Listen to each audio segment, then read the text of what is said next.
All right. Hi, everyone. Thank you so much for joining today's live. Um, this is Chase asking how my day was. My day was pretty good. Pretty busy. It's been a fairly busy month, which is, of course, fun. And before somebody asked me why my hair is wet, it's because I just came back from the gym and took a shower. That's why my hair is wet. So it was one of the most asked questions in my recent Q&A. That's why. Okay, so hi everyone. Today's topic is how to improve your vocabulary. And I know that, normally when people ask me this question, I normally say that, oh, you don't really need to improve your vocabulary. It's completely fine. Whatever words you have, words you're aware of, completely fine. And then you can, keep learning new words as you come across them. But I do realize that for everyone, what vocabulary means is different. And especially when it comes to writing, I realize that a lot of freelancers kind of struggle to find the right words when they are writing something. Like, you just want to express something, and that there is definitely one word that expresses exactly that, thought, but you don't know it, and you don't even really understand how to search for it. So it does create some, it creates some sort of hesitance in your entire process of freelancing or writing. And I want to help you change that a bit. So whatever your reason may be for improving your vocabulary, I will share 5 to 6 ways how you can improve your vocabulary. And as always, if you're new here, then I'm going to do a session for about 10 to 15 minutes. And then after that, I will answer your questions. So you can keep asking your questions in the comment section and in the questions tab. And I will answer them towards the end of my 15-minute speech. So, okay.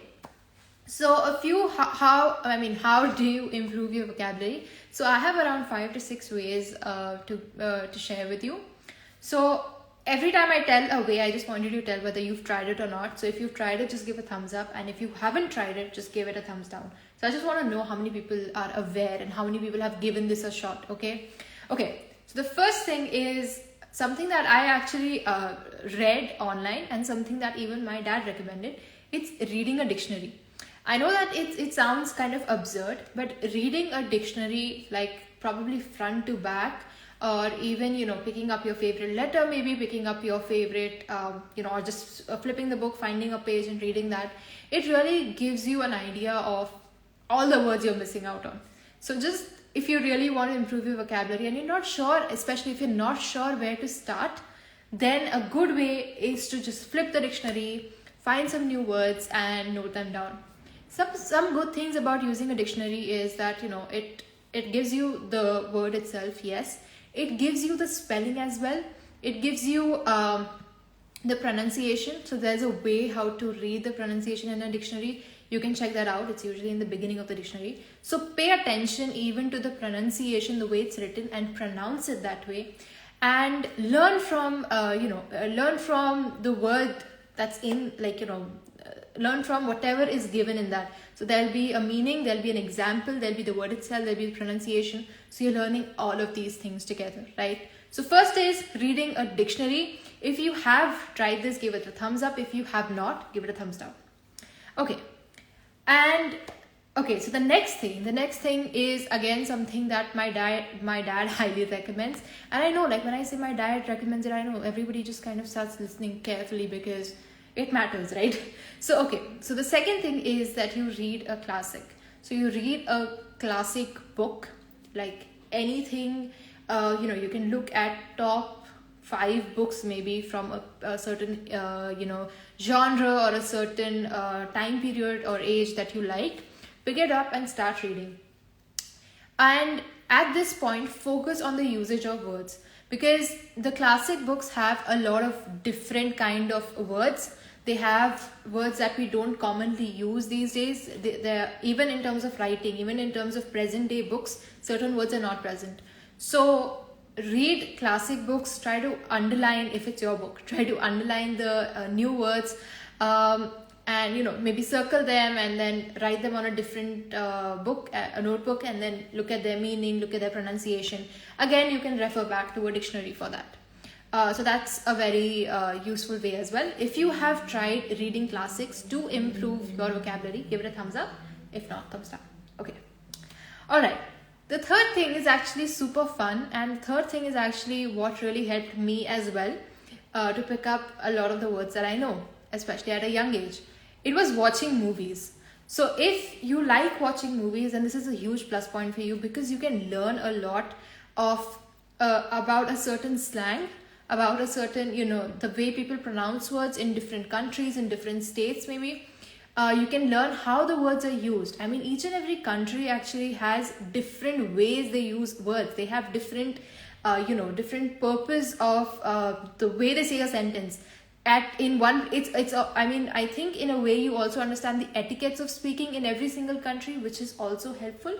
So do watch movies, and instead of watching it for the story, watching it for, the action, watching it for the drama, watch it for the words. Listen to the words, pay attention to every single thing they say. A small hitch may be that, pronunciations are different. So you can again look back at the dictionary and kind of find the best way to pronounce it. But again, watching movies are a very fun way, especially because if a dialogue is something you like, it's memorable, then it's easy to just, kind of basically memorize it and keep repeating it to yourself throughout the day. And start using it in, your everyday life. So just those are like, in terms of watching movies, it's entertaining as well, and you get to learn something. So if you have tried watching movies for the sake of, improving your vocabulary, give a thumbs up. If not, a thumbs down. Okay. All right. So the fourth thing I have in mind is that you read articles specific to whatever domain you write in or domain you're interested in. So there are certain words that, that are used in specific domains, in specific subjects, and you don't need any other sort of words. Like you don't need them while writing. So if you are into, say writing about, I don't know, if you're into writing about sofas, I'm sitting on a sofa. So if you're into writing about sofas, then you can read a lot of articles about sofas and kind of get the hang of the vocabulary used to describe sofas. If you like to write about food, then pay attention to articles or any sort of content that talks about food, so you can pick up the relevant vocabulary that helps you describe it. So go in for articles that are relevant to your field, so you learn what's actually going to help you create the kind of content that you want to or that you are interested in. So if you have read specific articles for the sake of improving your vocabulary, thumbs up. If not, thumbs down. This is fun actually. It's fun to see that so many people have tried a lot of these things, and that's great. I mean, everyone's really putting in a lot of effort to improve their vocabulary. That's great. Okay. Fifth thing. So fifth thing is actually what I use right now, like I use in my everyday life. The fifth thing is that while writing something, I just first, of course, I mean, if you have been seeing my content, I always recommend that you blurt everything out first. You just write everything down without thinking of any grammar, spelling mistakes, punctuation, anything, right? So you just write every single thing down. And in certain sentences, you will think that, oh, this word, there could have been a better word going on here. And when I go through that, what I do is I just do a simple thing called a Google search. So I just pick up that word. Suppose that word is called suppose. So I will pick up the word suppose and I will do a Google search, suppose synonyms. And I get a list of synonyms, and then I keep clicking each and every one, and I keep checking the meaning of each and every one. Not all synonyms will fit in in the place that you're trying to, in the word that you're trying to replace. Okay, this is very important. I've seen a lot of time people really just replace everything with synonyms, and it does not work, because not every synonym means exactly the same thing. Sometimes the tone is different, sometimes the situation is different, the context is different. So be very careful and look up, while you're looking up synonyms, check the meaning of every single synonym before deciding which one to pick. So that's something I use, and it's a very it's a very on the go kind of point. So it's not something you have to sit and do separately. It's something you can just keep learning while you are working on your content. So that, I hope that's helpful. If you do this, I am sure many people do this. So if you do this, just give, send a heart. Maybe just send a heart. If you've done this, send a heart, because this is one of the really fun ways to find new words and also enhance your content, right? Okay. The sixth thing is that every single day, no matter what method you use, you could be reading a dictionary or watching a movie or looking up synonyms through a Google search, whatever that may be, just write down whatever words you've learned in that day. So write down 3 or 4 words. It may be around 3 or 4, it could be more. Just write them down. Have a notebook, preferably like a physical notebook. Write down those words, and throughout the day, just keep using them in sentences. Talk to yourself using those sentences, talk to someone else, do a live and use those sentences, whatever you want to do, that's completely fine. But keep using them, because the best way to, to learn and to remember anything is to actually do it yourself. So if you really want to improve your vocabulary, not just in terms of being aware that a word exists, but in terms of being able to use it freely, and it should just kind of flow out of your subconscious rather than having to think, oh, I need a word, I need a new word, right? So just think about that and note those words down and use them in your everyday life while speaking to people around you. So follow this, and I think these 6 ways should really help you improve your vocabulary. Having given you all these ways to improve your vocabulary, there's also one more thing. So today I just made a post on LinkedIn. I also put out a tweet, which I then shared on Instagram as well, which is my latest image. In that case, in that post, I have shared basically, I've used the one word start, and I've used it in different ways to kind of evoke different emotions with each and every line, with each and every each and every time your eye goes through a new sentence, it's a new emotion. So I have used the word start, and I've just changed the 1 or 2 words in front of it. So the idea is that it's not only important to know a large number of words or to have the best vocabulary or to know every single word. It's important to know how to use the words in the right way and how to use the right words in the right way. So you don't need a lot, honestly, even if you know, I mean, of course you know words, whatever words you know, just make the most of those by just kind of being involved into how you use them, and use them in different ways. Experiment with them, use them in ways that convey different meanings, that convey different emotions, and you kind of just expand I think the power of that one word through the way you use it, right? I mean, of course, your writers, if you are a content writer, if you're a writer, then of course that's kind of what you do. You weave that magic into your words. So do that even with the simplest of words, because at the end of the day, it's also about other people understanding what you say. So try to keep it as simple as possible as well. So that's a little bit about how you can improve your vocabulary. And now I'm going to take questions while I give a summary and like a snapshot of whatever I spoke about. I'll take your questions. You can comment them here, or you can share them in the questions tab. Okay. The first thing I recommended was that you read a dictionary. Second was to read classics. You can probably read around 5 to 6 pages a day. Third is that you read articles which are in your domain to find the exact keywords you need. Fourth is third was to watch reruns. Okay, so the fourth is to watch reruns of movies. So you can just watch the same movie over and over again. Preferably watch a classic movie which has that varied language and slang that you can learn from. Fifth is while you're writing itself, then you can do a Google search of the best words through looking up synonyms. And the sixth one is that note down all the words that you have learned in that day, and then use those words in in whatever your daily life may look like. Okay, so yeah, those are my 6 tips for how you can improve your vocabulary. So let's take some questions now. I think there was a question here. Okay, Shreya said thanks a lot. You're welcome. Okay. Abhi saying, hi, I read articles, newspapers, books, and write my own articles. Like I try to use repercussion instead of result for learning new vocabulary, and as well as interacting people to learn new vocabulary.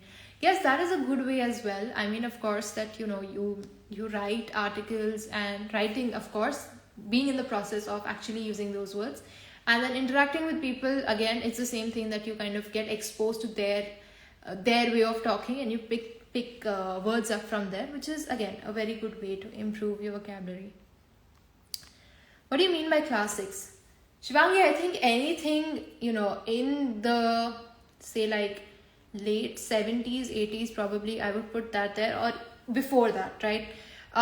So especially what we read in college, there were a lot of fun books, like Pride and Prejudice. I have all the names in my head, but I just don't have them out there. How to Kill a Mockingbird is another good book. It took me a lot of effort to understand anything that's written in it. So please check that one out. That's super fun. The Great Gatsby, I recommended, I talked about it in one of my previous videos, that this writer basically typed out the entire Great Gatsby to understand the vocabulary and the process of writing, and just kind of get in the head of the author. So that's also something you can consider. So any books that are probably not recent, go in for those. Okay, can you please suggest some book for improving vocabulary other than dictionary? Prajita is asking. Okay, Prajita, I think The Power of Words, that's the book. It's a big, fat, red colored book. It has a lot of ways, and it has a lot of actual practical exercises that you can do to learn new words, or learn the pronunciation of words, or learn how to use words, and be an active thinker as well. Like, it has exercises like basically think of as many words that start with B that you can think of in, like, say 1 minute. So it has all of those very high intensity brain workouts, I guess.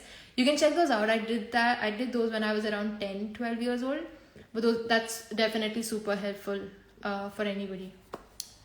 Miracle is an app which used to come up with word of the day notification. I have started this way. That's also interesting. If you've watched Friends, I mean, Joey had this toilet paper that had a word of the day, and that's also pretty interesting way to learn, I guess. Kindly suggest a way to know slangs that are in trend. Sindhu Krishnaraj. I'm not sure. I mean, I don't think there are any slangs in trend these days. I think there's hashtag in trends. There are abbreviations in trends, and I am honestly not up to date with most of them. If I come across something in a caption, I just kind of look it up online and figure it out, and then I know, okay, this is what it means. But I think that's the only thing I can think of. Payal is saying a good book for grammar. The Power of Words is even a good book for grammar as well. You should check that out. Honestly, I think after my schooling, I was helping some of the kids out with their English, and I checked their grammar books, and there were so many things that, I mean, of course, that I do not use in everyday life, but you can even go in for grammar books of schools. So go in for grammar books of grade, like, 4th, 5th, 6th, and then upwards, and you will find a lot of like real, nouns and adverbs, adjectives, subjects, objects, clauses, and all of those things. So if you really want to learn how to if you really want to improve your grammar, really get into the technicality of it, and you can find that in school books very easily.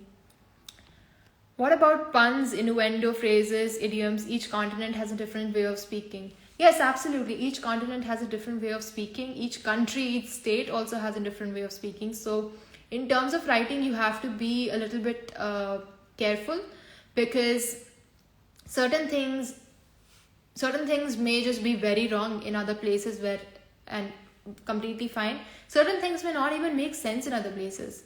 Like here in Ireland, the weirdest thing is, here in Ireland, chips are basically what we call French fries in India, and crisps are what we call chips in India, the flat ones. So I found it very weird the first few times. I still find it weird, because it always says I get French, like I want to get fries and I say fries and they're just confused because they call it chips. So, certain things just stop making sense when you cross certain borders. So just kind of cross check based on who you're writing for. Okay. How to learn vocabulary like Mr. Shashi Tharoor ji, because his English forced me to think, do I know English or not? Please tell. Abhi, if you want to learn it, I have given you some ways, but honestly, you don't need to learn it. It's not a practical, everyday life, useful scenario kind of thing, right? So, I mean, most of the world will not know certain words that you will end up using if you have such a vocabulary.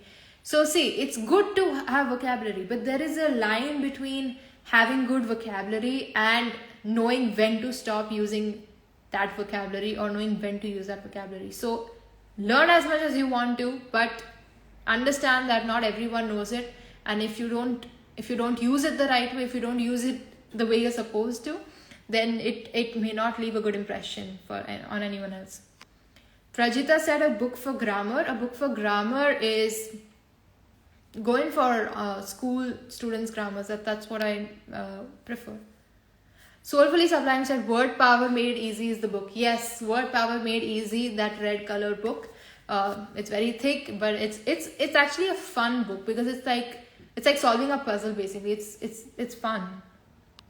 How can I think fast in English? Rajkumar, I think it's mostly about practice. Give it time, like actually make an effort to actively start thinking in English, and then before you know it, it'll just hopefully become a routine for you. Hey, please do share your live sessions on IG. Yes, I will, Hiral. Okay. I sometimes make mistakes with sentence, so how can I improve it?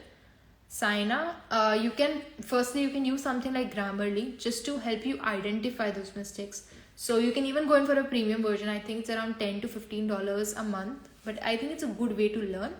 But just start with something. If you're not going for the premium version, I have a good hack for you. What you can do is, when you're not in the premium version, it shows you exactly, like it shows you the number of things that you've done wrong, but it doesn't mark out what you've done wrong. So it'll say things like sentence formation is wrong, or it'll say things like active passive voice is incorrect, or tenses are incorrect, and it doesn't say anything else. So it's up to you to figure out where you've gone wrong. So when I got Grammarly, just to try it out, and when I saw these things, what I did was I started editing the document by myself.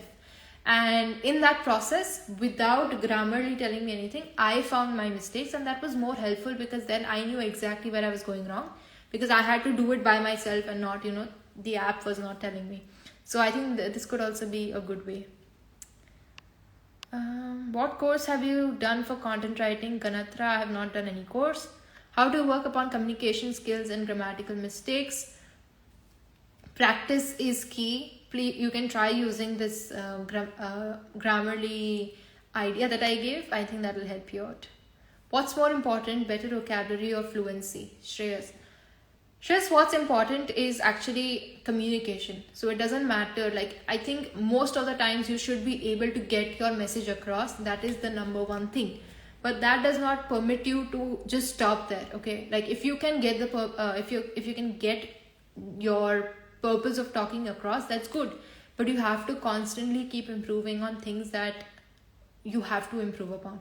If you struggle with fluency, you have to improve it. If you struggle with vocabulary, you should improve it. Even if you can be understood, should improve it. But like both go hand in hand. You can't really, kind of mix match it.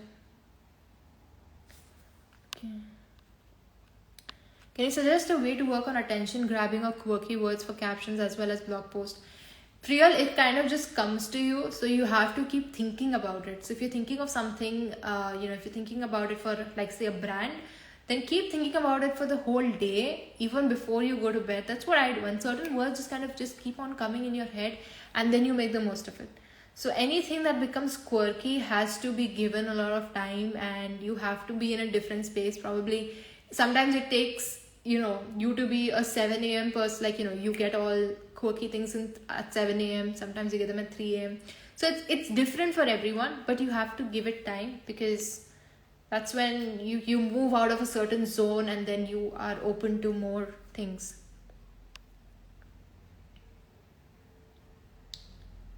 Okay. Word power is the book name. I think I'm going to write, just Google word power. I'm sure you will get something that makes sense. I'm going to pin this book. Okay. Word power. Do you practice speaking or working on your speech? Please tell us how. Shreya, I think your name might be Shreya or Shrey. Okay, Shrey Cray. I do lives 3 times a week on my page. I do lives with other people in terms of interviews 3 times a week, which means I do six lives a week, and that's at least 30 minutes each, which means I'm speaking to all of you for 3 hours each week at least. So I think that kind of would help you understand exactly what I mean by the whole practice thing. It's not something it's just this is what it is. It's basically I'm speaking to you, that's it.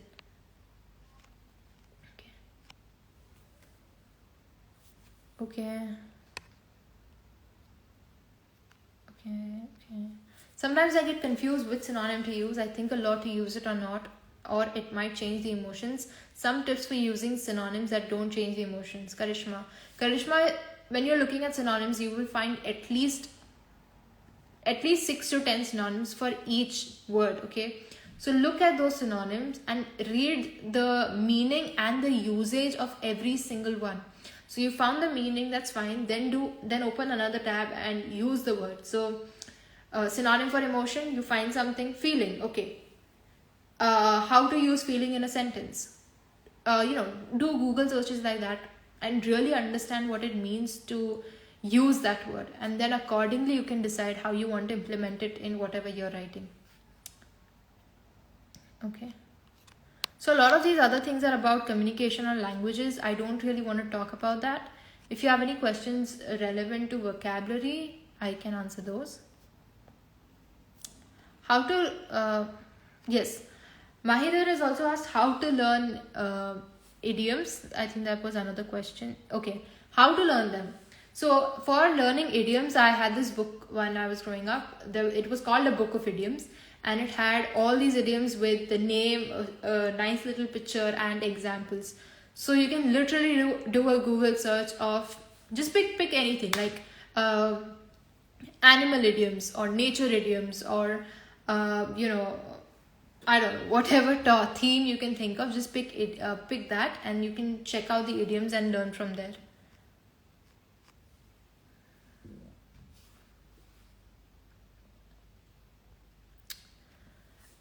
Is it really important to focus on heavy words if your content is focused on today's gen?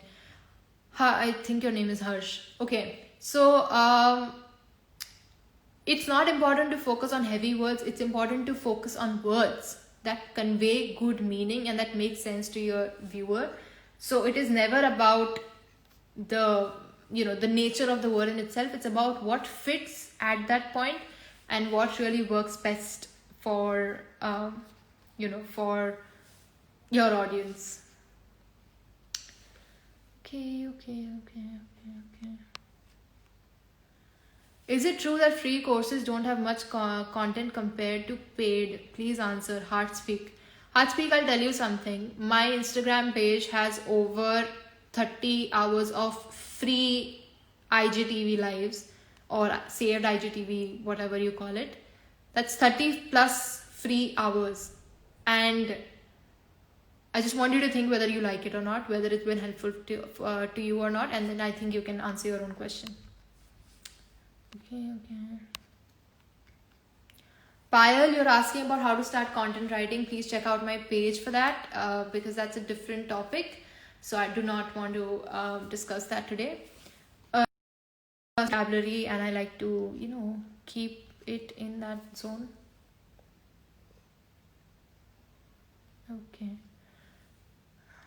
Okay. Word Power Made Easy by Norman Lewis. This is the book that everyone has been asking about. Word Power Made Easy. I'll probably even put it on my stories after this live. This is the book Word Power Made Easy by Norman Lewis. Check it out. This was something that I actually enjoyed. Like, I didn't complete the whole book when I was younger, but I really, really enjoyed going through it, because honestly, it was like a puzzle for me. I would just sit there and keep putting a timer, and then keep filling in the questionnaire. So check those out. I'm sure you like the book. So yeah, I think that's all for today. That's all good. Thank you so much for joining today's live. Heartspeak is saying that it was not about me. I understand it's not about me, but I was just trying to give you an impression of whether free content is valuable or not, or whether just because something is free does it mean that it's not useful. I hope that I hope that helps you answer, get an answer to that kind of question. Okay, and Anubhavi said she likes my content. Thank you so much. Priyal is asking about quotes. Quotes are usually something that I save while reading, or something that I screenshot if I find them online, or it's just I look up quotes for particular topics if I'm writing about them, and I pick those up. So yes, that's all. Soulfully Sublime, please message me a question. I don't see it. Please message me. Karishma, you're very welcome. Abhi is saying, can you please tell if someone says any vocabulary which I don't know? This is a very good question. I will answer this as the last question before I leave. Okay, so if you don't know something, always ask. It's completely fine to ask the other person. So you can say, I'm sorry, what do you mean by that? Could you please explain more? I haven't heard of this word before. What do you mean? Sometimes it's probably, you probably didn't hear it right. That is also possible. If you don't know the meaning, completely fine to ask them, what do you mean by that? Or could you elaborate? Or if you are, if it's over an email or something, of course, you can do Google search. And even if it's over an audio call instead of a video call, even then you can probably do a quick Google search as to what they were saying. So yeah, I hope that helps you out. And once again, everyone, thank you so much for joining today's session. Wish you all the best with improving your vocabulary. And yeah, that's all. So I will see you again. I have a live interview tomorrow with Amrut at the same time at 4:30 p.m. BST or 9 p.m. IST. So we will speak again soon, I guess. Thank you so much for joining, and I will see you again soon. Bye bye. Enjoy learning.